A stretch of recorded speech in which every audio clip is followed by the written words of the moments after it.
Guys, आज हम बात करने वाले हैं एक स्लैशर फिल्म के बारे में जिसका नाम है स्क्रीम। ये फिल्म 1996 में रिलीज हुई थी एंड इसे डायरेक्ट किया है वेस क्रेवन ने। ये फिल्म स्क्रीम सीरीज की पहली फिल्म है। इसके बाद और भी 3 फिल्म्स रिलीज हो चुकी है, स्क्रीम 2, 3 एंड 4, और स्क्रीम 5 भी 2022 में रिलीज होने वाली है। तो मैं फिलहाल इन 4 फिल्म्स के बारे में ही एक्सप्लेन करने वाली हूँ, जिसमें से आज बारी है फर्स्ट पार्ट की। दोस्तों, इस फिल्म की IMDb रेटिंग है 7.2 आउट ऑफ 10, रॉटेन टोमेटोज पर इसका स्कोर है 78% और मेटाक्रिटिक स्कोर है 65%।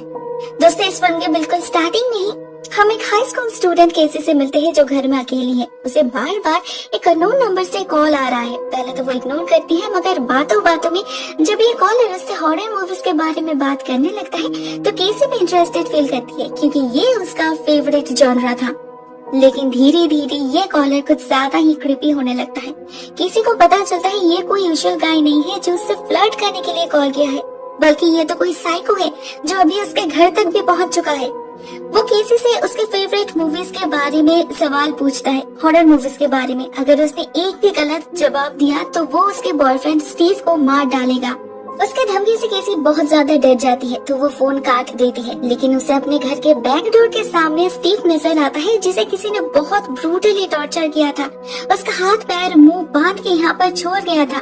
केसी समझ जाती है ये जो कोई भी है कोई साइको किलर है। तो इस बार जब वो खूनी कॉल करता है, केसी बिल्कुल सही जवाब देती है, लेकिन फिर भी ये खूनी स्टीव को मार डालता है। और इस बार केसी की बारी थी। वो किचन के एक कॉर्नर में जाके छुप जाती है और देखती है वो साइको किलर जिसने एक होस्ट फेस कॉस्ट्यूम पहन रखा था वो घर के अंदर आ चुका है, केसी को ढूंढ रहा है। तो अपनी जान बचाने के लिए केसी साइडवेज से निकलकर घर के बाहर छुप जाती है। उसे सामने से अपनी पेरेंट्स की गाड़ी आती हुई नजर आती है, मगर वो उन्हें बुला पाए इससे पहले ही घोस्ट फेस किलर उसके सीने पर चाकू से वार करके उसे मार डालता है।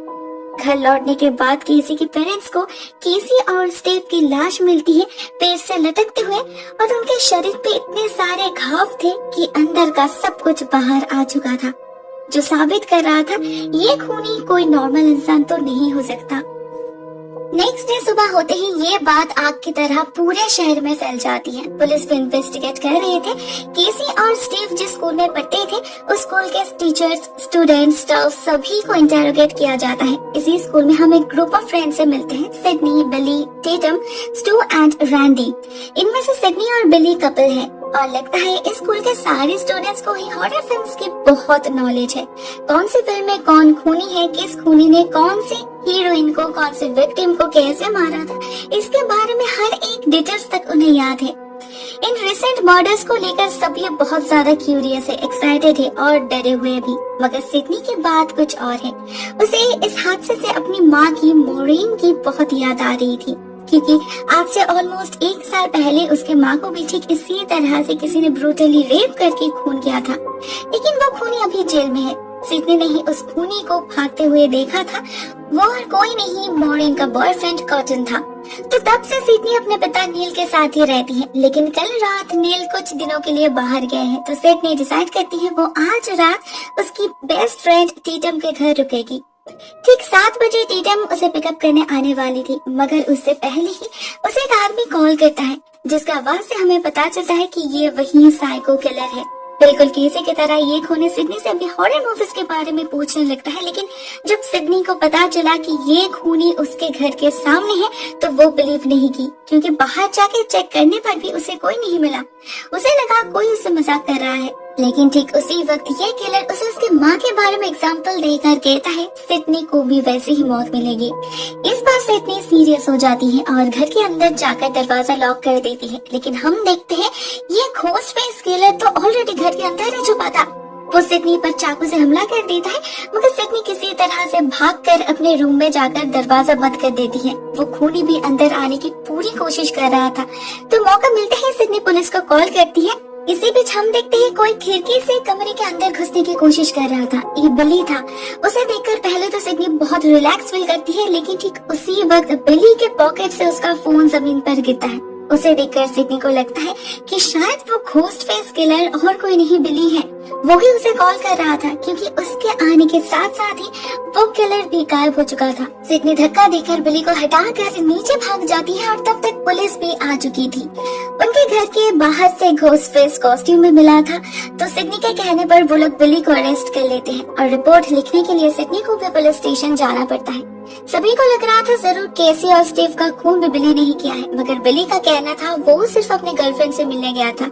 इन मर्डर्स के बारे में उसे कुछ नहीं पता। शहर में लगातार एक के बाद एक खून हो रहा था, तो मीडिया में हर वक्त इसी का अपडेट्स दिया जा रहा था। सारे रिपोर्टर्स को ही एक्सक्लूसिव इंफॉर्मेशन चाहिए थी। इन्हीं में से एक थी गेल। वो एक काफी फेमस क्राइम रिपोर्टर है।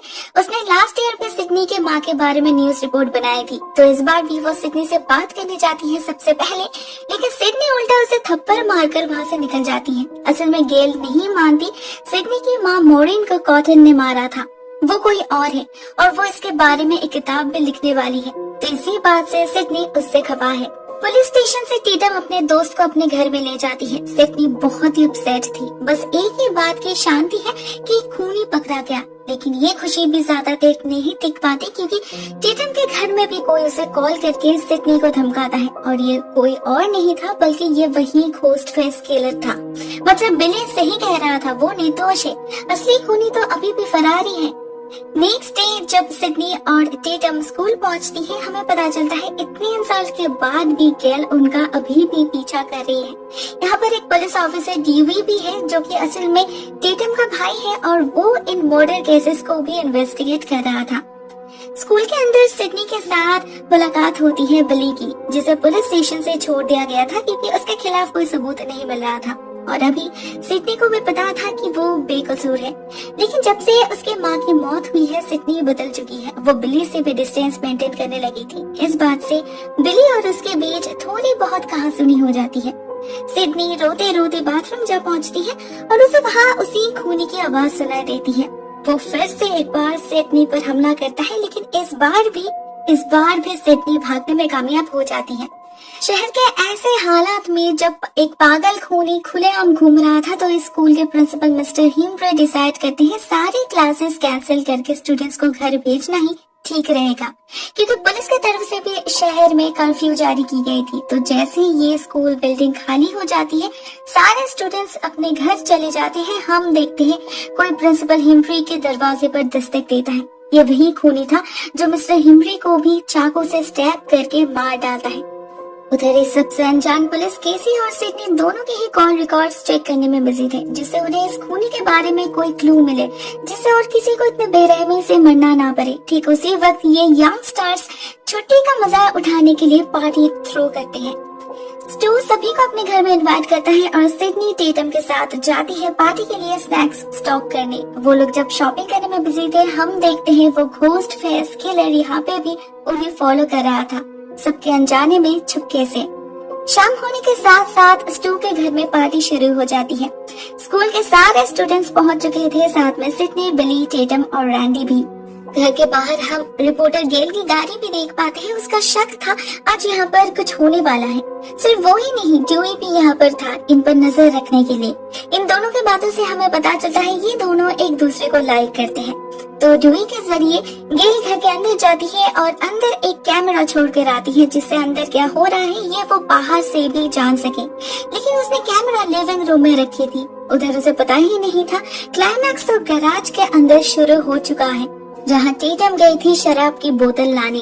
उसके अंदर जाते ही कोई बाहर से दरवाजा बंद कर देता है। टेटम को तो लगता है कोई मजाक कर रहा है, मगर बहुत बार कहने पर भी कोई दरवाजा नहीं खोलता। तो वो दूसरा एग्जिट मतलब शटर को खोलकर बाहर निकलने की कोशिश करता है, मगर उसके निकलने से पहले ही ये शटर वापस बंद हो जाता है, क्योंकि वही ghost face killer switch operate कर रहा था। ये लोग हॉरर मूवीज को इतना सीरियसली लेते थे कि इस सीरियस कंडीशन में भी टेटम को लग रहा था रैंडी, जो एक हॉरर मूवी फ्रीक है, वो उसे डराने की कोशिश कर रहा है, जो कि बिल्कुल भी सच नहीं है।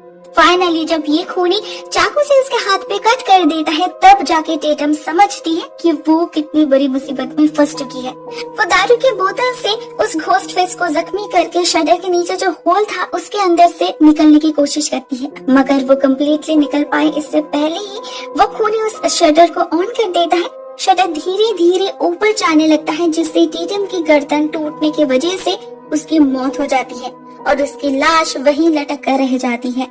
इस सब से बेखबर सभी दोस्त आराम से टीवी देख रहे थे, वो भी एक हॉरर मूवी जिसमें एक खूनी ऐसे ही लोगों को मार रहा था। उन्हें कहाँ पता था वो लोग भी बहुत जल्द ऐसे ही किसी का शिकार बनने वाले हैं।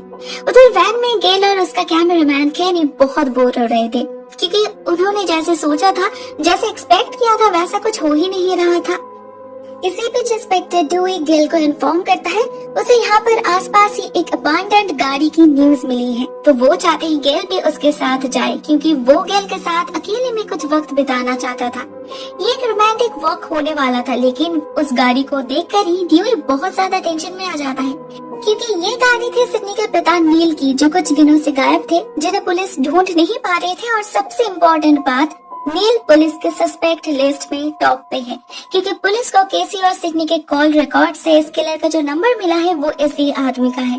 इस गाड़ी का यहाँ पर होने का मतलब है नील भी यहाँ पर है, और एक खूनी का यहाँ पर होने का मतलब है यहाँ पर आज फिर से कोई खून होने वाला है। ड्यूई और गेल जल्दी से घर की तरफ भागते हैं, मगर तब तक घर में सभी को पता चल गया था मिस्टर हिम्ब्री के खून के बारे में, तो सभी पार्टी छोड़कर चले गए। रह गए तो सिर्फ बिली, सिडनी, रैंडी और स्टू। सिडनी भी घर जाने वाली थी, तो वो टेटम को बुलाती है। उसे तो पता ही नहीं था उसकी बेस्ट फ्रेंड को कितनी बेरहम मौत मिली है। उसी वक्त उसे अकेला पाकर बिली उससे बात करने जाता है, और वो दोनों इवेंचुअली पहुंच जाते हैं एक रूम में, जहाँ पहली बार वो दोनों इंटीमेट होते हैं, और वो घोस्ट फेस बिली पर हमला भी कर देता है, उसे जख्मी कर देता है। इसके बाद वो सिडनी को भी चेस करता है, जो भागकर स्टोर रूम में जाकर छुप जाती है। उसे बाहर केनी दिखाई देता है, तो उससे मदद मांगने के लिए किसी तरह से सिडनी खिड़की से कूदकर नीचे जा पहुंचती है और गेल की गाड़ी में जाकर छुप जाती है। केनी तब उसी घर के अंदर की फुटेज देख रहा था। वो लोग देखते हैं वो घोस्ट फेस रैंडी पर हमला करने वाला है। इसे देखते ही केनी उसे बचाने के लिए गाड़ी से उतरता है, लेकिन वो भूल गया था ये फुटेज 30 सेकंड्स बाद टेलीकास्ट हो रहा था।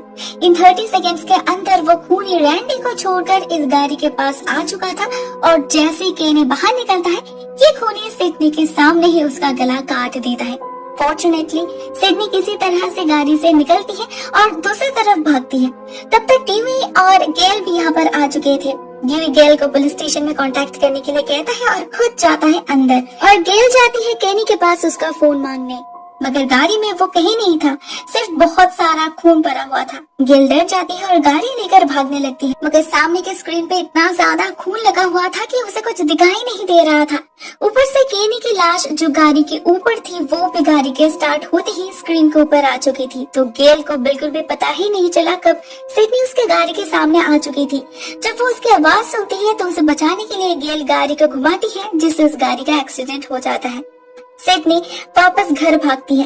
घर के सामने ही उसे ड्यूई घायल हालत में मिलता है, और उसके पास ही खड़ा था घोस्ट फेस किलर। तो सिडनी उससे बचने के लिए ड्यूई के गाड़ी में जाकर छुप जाती है और अपने आप को लॉक कर लेती है, मगर चाबी तो इसके पास है ही नहीं, चाबी तो इस किलर के पास है। तो सिडनी जब डोर्स और विंडोज को सील करने की कोशिश कर रही थी, ये खूनी गाड़ी की ट्रंक खोलकर अंदर जाता है और सिडनी पर हमला कर देता है। कहना ही पड़ेगा सिडनी बहुत ही ज्यादा लकी है, क्योंकि वो इस बार भी इस हालत से भी बचकर निकल पाती है। घर के सामने जाते ही उसे रैंडी और स्टू मिलते हैं। वो दोनों ही घायल थे और एक दूसरे को ही खूनी कह रहे थे। सिडनी समझ नहीं पा रही थी वो किसे बिलीव करे, तो फाइनली वो ड्यूई की गन उठा लेती है और उन दोनों को ही बाहर छोड़कर खुद को घर के अंदर लॉक कर लेती है। अंदर उसे बिली की आवाज सुनाई देती है, जो घायल हालत में ही रेंगते हुए नीचे आ पहुंचा था। सिडनी उसे गन देती है और वो दरवाजा खोलकर रैंडी को अंदर आने देता है। रैंडी बहुत ज्यादा डरा हुआ था। वो कहता है स्टू एक खूनी है। वो अपनी बात कंप्लीट कर पाए इससे पहले ही बिली उसे शूट कर देता है, क्योंकि वो सच कह रहा था। स्टू सच में ही एक खूनी है, और वो और बिली मिलकर ही इन लोगों को मार रहे थे। मतलब बिली जख्मी होने का सिर्फ नाटक कर रहा था, वो जख्मी था ही नहीं। वो तो घोस्ट फेस कॉस्ट्यूम में स्टू था जो उस पर सॉस डाल दिया था। तो अभी रिवील होता है इस फिल्म का असली प्लॉट। पता चलता है ये दोनों horror movies like Halloween, psycho, Friday the 13th सब मूवीज को देखकर इतना ज्यादा इम्प्रेस्ड हुए थे कि इन दोनों को भी सीरियल किलर बनना था। जस्ट फॉर एक्साइटमेंट वो दोनों लोगों को मारने लगे। इवन इन्हीं लोगों ने सिडनी की माँ को भी मारा था। गेल बिल्कुल सही थी, कॉटन दोषी नहीं था।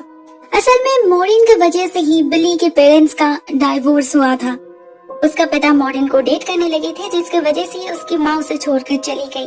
तो इसका बदला लेने के लिए, इसके साथ साथ खून का रियल लाइफ एक्सपीरियंस करने के लिए भी उसने स्टू के मदद से मॉरिन का खून किया था। एक्चुअली उनके इस पागलपन की शुरुआत तो उसी हादसे से हुई थी। वो दोनों ने वॉइस चेंजिंग डिवाइस के मदद से अपनी आवाज को क्रीपी करके मॉरिन को कॉल किए थे। उससे एक हॉरर मूवी के बारे में भी पूछे थे और जैसे ही उन्होंने गलत जवाब दिया, इन लोगों ने बेरहमी से उसका खून कर दिया। सिडनी ने सिर्फ कॉटन का कपड़ा देखा था, मगर उस जैकेट को किसने पहना था उसने वो नहीं देखा। उसने जस्ट अज्यूम कर लिया कि वो कॉटन है। इसके बाद बिली और स्टू ने ही मिलकर कॉटन के घर में, गाड़ी में, हर जगह क्लूज छोड़े जैसे उन्होंने हॉरर फिल्म्स में देखा था। और सच में पुलिस को उल्लू बनाना तो बहुत ही इजी रहा। वैसे अगर मॉरिन सही जवाब भी देती तब भी उसे मरना पड़ता, जैसे केसी और उसके बॉयफ्रेंड स्टीव को मरना पड़ा। असल में इन लोगों को सिर्फ लोगों को मारना था, किसी मोटिव की जरूरत ही नहीं थी इन्हें। बिली जब जेल में था तब स्टू ने ही सिडनी को कॉल किया था जिससे वो बिलीव करे कि बिली निर्दोष है और वो दोनों सारा दोष सिडनी के पिता नील के ऊपर डाल पाए। उन लोगों ने ऑलरेडी उन्हें किडनैप कर लिया था और उसके फोन से ही वो लोग ये कॉल्स कर रहे थे जिससे पुलिस का शक उस पर ही जाए।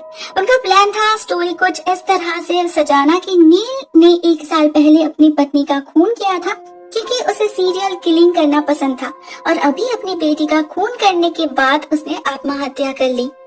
अकॉर्डिंग टू द प्लान, अपने आप को विक्टिम की तरह पेश करने के लिए वो लोग एक दूसरे को भी चाकू से स्टैब करने लगते हैं जिससे पुलिस के लिए ये कहानी बिलीवेबल हो।